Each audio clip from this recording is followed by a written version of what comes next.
Hey everybody and welcome to the World Cyber Games USA, one of the qualifiers. I'm Freak from Riot Games, and we have the grand finals of a quarterfinal. I know that sounds awkward. Basically, the winner of this weighted best of three will go on to WCG USA, and there are only 4 teams that will make it out of WCG USA, and one of the 4 teams is going to be decided right here. We have Unrestricted and Complexity. Unrestricted being in the green health bars. They have the blue team in the bottom left, wearing the UNR tag. Complexity, purple team, top right, all that, COL. So, you know, quick roster rundown. UNR, of course, blue team got first pick and all of that. Ashe, Olaf, Vladimir, Warwick, and Soraka. So they have the nice Ashe plus Soraka support AD.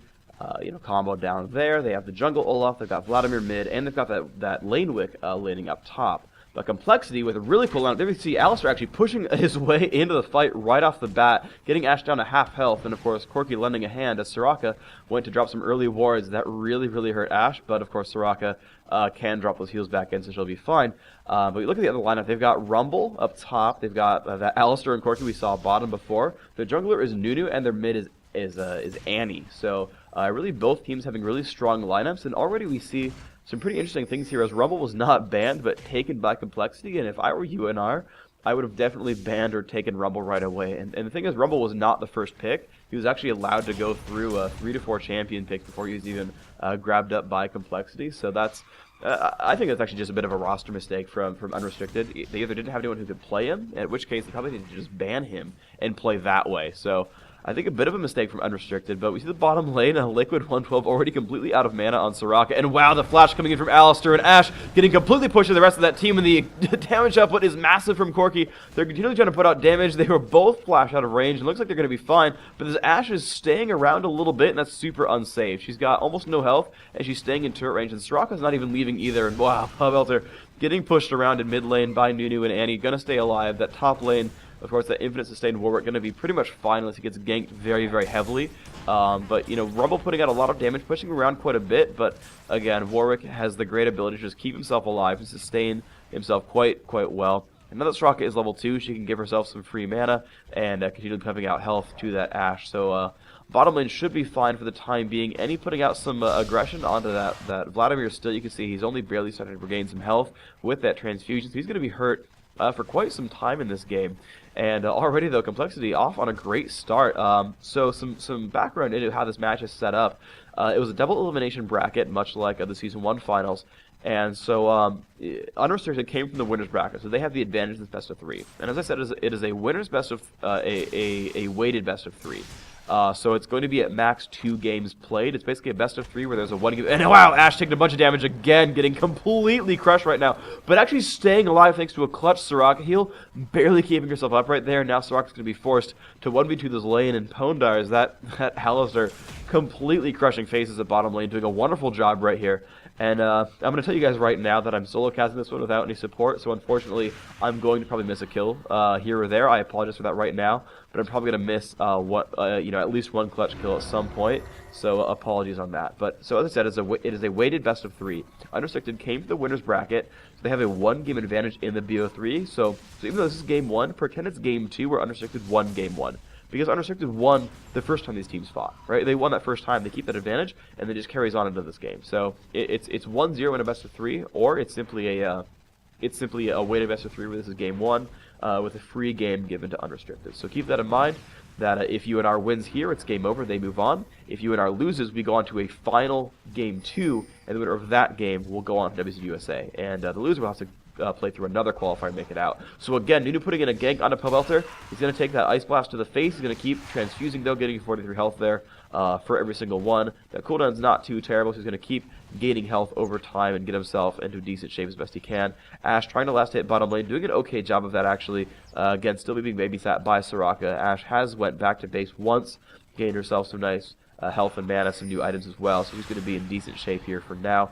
Top lane still just that pressure from that Rumble is massive, and there is the ultimate in for Rumble, but he aims it really poorly. Actually gives Warwick the chance at running away, but the ignite is strong from him, and the flash comes in, picks up that kill anyway.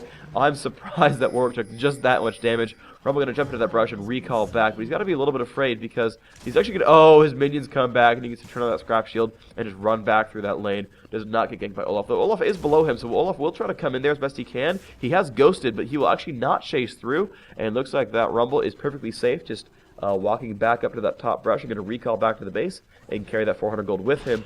And wow, the damage output on the Pobelter is still gigantic, and he's putting out tons of damage. Shield's doing a great job. Another Disintegrate does come out, but he will block that out with the Sanguine Pool. Going to keep that Fireball from doing any damage right there, so he's going to be just safe.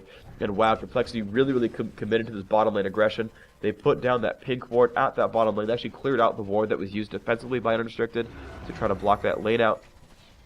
It's really strong aggressive play by Complexity so far. They're certainly winning that bottom lane quite well. That Corki must be left hitting phenomenally. He's not being pressured at all this game.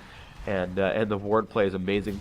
And of course, that first blood did come in. Pobelter had to waste a couple summoners, and he's still low on health. In a lane that's a slight advantage for him, certainly.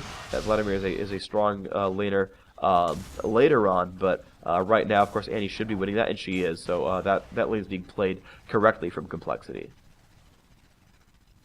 So back in the bottom lane, you see level 5 and 4 versus 5 and 4. Both the carries have hit level 5. That means those supports have backed off at times and allowed those players to gain the experience they wanted to. That Warwick has gotten back to base once. Of course, he died, picked up a Philosopher's Stone. So even more sustain going to be coming in from that Warwick. And wow, they face checked the brush. I don't know why that happened. And oh, wow, that damage output. Massive on the Soraka. Going to try to stay alive. Will not be able to live. But Olaf is now coming into the play.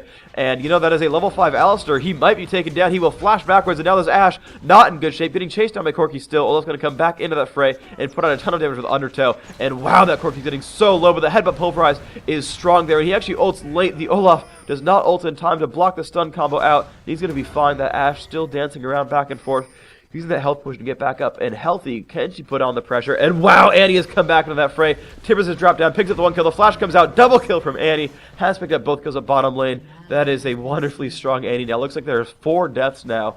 Complexity getting the kill up top, that first blood. And wow, a 5th one as Rumble actually killed Warwick in that fray as well. We saw that transmit there at the top of the map. So 5-0 so far on kills for Complexity. Warwick has dropped to Rumble twice, and he's picked up a kill. That bottom lane has picked up 3, and the jungler is dead. So I believe everyone but Vladimir has died so far in this game, and a minion kill on one of the turrets. So Complexity in great shape right now. And now Nudu pressing down into Vladimir really hard. That Lizard buff doing a lot of slowing actually, and he will have to back off due to minions, but yeah, only because Nudu is out of mana. Otherwise, he could have consumed and kept going for it. So even Vladimir can't quite fight against that jungler right now. This is going so incredibly well for Complexity in this game. They are up 5-0 on kills. They have 1 turret to nothing. But you know, again, Unrestricted was the winner bracket team. They did win last time these teams actually did fight against each other. So they certainly have what it takes to win this game. And even if they do lose, they do have a second chance to go through on this. So just Sura Strike, just pushing through as best he can. At top lane, last hitting these minions is actually missing a couple of last hits there, but certainly trying his best. Is level 6, does have boots. He should be able to survive against Rumble from now on. That Philosopher's Stone, of course, did not help him last time, but now that he has boots, he should be able to run away from a lot of these little fights. So we'll see if he manages to play that one out correctly. We just see Vladimir last hitting right now at top lane, doing a very good job of that. You can see he's actually he's priming all the minions. By doing that, he's hitting the minions once, then waiting for the turret, and then last hitting. And you can see that he last hit about a chain of about 7 minions by priming every single one of them. And I really can't stress, and of course I'm infamous enough for this, but last hitting is really one of the most important traits to learn in League of Legends. And if you know how to last hit against a turret, that's even more powerful, where you know, okay, this turret will bring it down to about 80 health, and my attack damage is not 80 or higher, so I will hit it once, and then wait for the turret to hit, and then hit it again. And he primed all of them in a row, so that he was waiting around for each single kill. And Complexity just picking up a dragon kill right there. Now they're up by an even larger margin. They've killed a turret and a dragon, so they're up 340 gold per person, plus the kills. And that is a significant advantage for these guys right now. The Complexity is certainly in. Oh, and they found Ashe again, and there is the just tremendous crowd control advantage. And Corki landing a chain of missile barrage shots right there. Actually landed 4 in a row on a running Ashe. Now, I don't know if Ashe just didn't try to escape them or try to dodge them at all, but certainly Corki did a wonderful job of landing every single one of those. Did pick up the kill, where the only chance of killing her was, in fact, those missile barrage shots. So a wonderful play right there by that Corki, landing those skill shots, picking up that kill. Ashe, dead again, and I believe that is her second death so far. I believe Straka was the only... No, that is her third. I'm miscounting. It doesn't really matter. She's dead at least twice now. And it's just playing so amazingly well for Complexity right now. Andy putting out a lot of damage here, but Vladimir is level 9 now, and again he's priming those minions and last hitting them wonderfully well, giving himself free health with that transfusion, doing a good job there. So down at bottom lane, we see Olaf, doing what he can, lasting a ton of minions right now, just throwing out undertows and waiting for Ashe basically to show back up. Now, the one difficult thing about picking Olaf in this lineup is that he's very farm reliant. Olaf scales incredibly well with items, and right now with the playstyle that these teams are running, where they have a solo top, a solo mid, and a babysat champion bottom, Olaf can never really run to a lane and just start taking minion kills without, in some ways, taking them from his teammates. Where they've designated that Ashe, Vladimir, and Warwick are going to be given the minion kills from each of these lanes, and that Olaf is not really a champion who needs to share those. That he's really not intended to be taking them, and he's really only going to be farming from the neutral jungle. And depending on how well he can do that, certainly he can farm himself quite strongly from this. And with the deaths, of course, these guys are having, that can play out for them quite well, where he can take over these lanes when champions die. But I don't know if that's really what they were thinking of, is setting themselves up in case that their lanes die, that Olaf can go farm. But as it stands, Rumble just continuing to push top, has now level 11 against, wow, level 7 for Warwick, a 4-level advantage for top lane. That's gigantic right there. So Complexity in wonderful shape, certainly. Ginormous Noob back into mid. He's going to be defending this turret, but of course he can't in a 2v3, so they're going to give up another turret right there, and that is 3 now for Complexity. It's a 3v3 now in mid lane, so UNR will stop that push, but they're definitely on the back foot this game right now. They're not doing a wonderful job. Good aggressive wards coming out from Complexity are going to be making sure that they have revealed where the aggression is coming in. They're basically starting to take over the unrestricted jungle. And, of course, Soraka does have an Oracle, so that won't last very long, but Complexity's already sort of got the right idea in mind, where they're really just taking this one over and saying, hey, we don't want you guys to be in good shape this game. We want to take over your jungle, and we want to keep this pressure coming on. As they have all 3 outer turrets killed, you can see 6-0, Rumble, and wow, picking up another kill. I actually did miss that one. He did pick up Soraka right there in the middle of the map, found Soraka trying to counter ward, and of course you can see the ward placements right there, the one above and below her. He saw her coming in and just showed up and just destroyed her face out of nowhere onto their side of the map. So this Rumble now 3-0 in the game.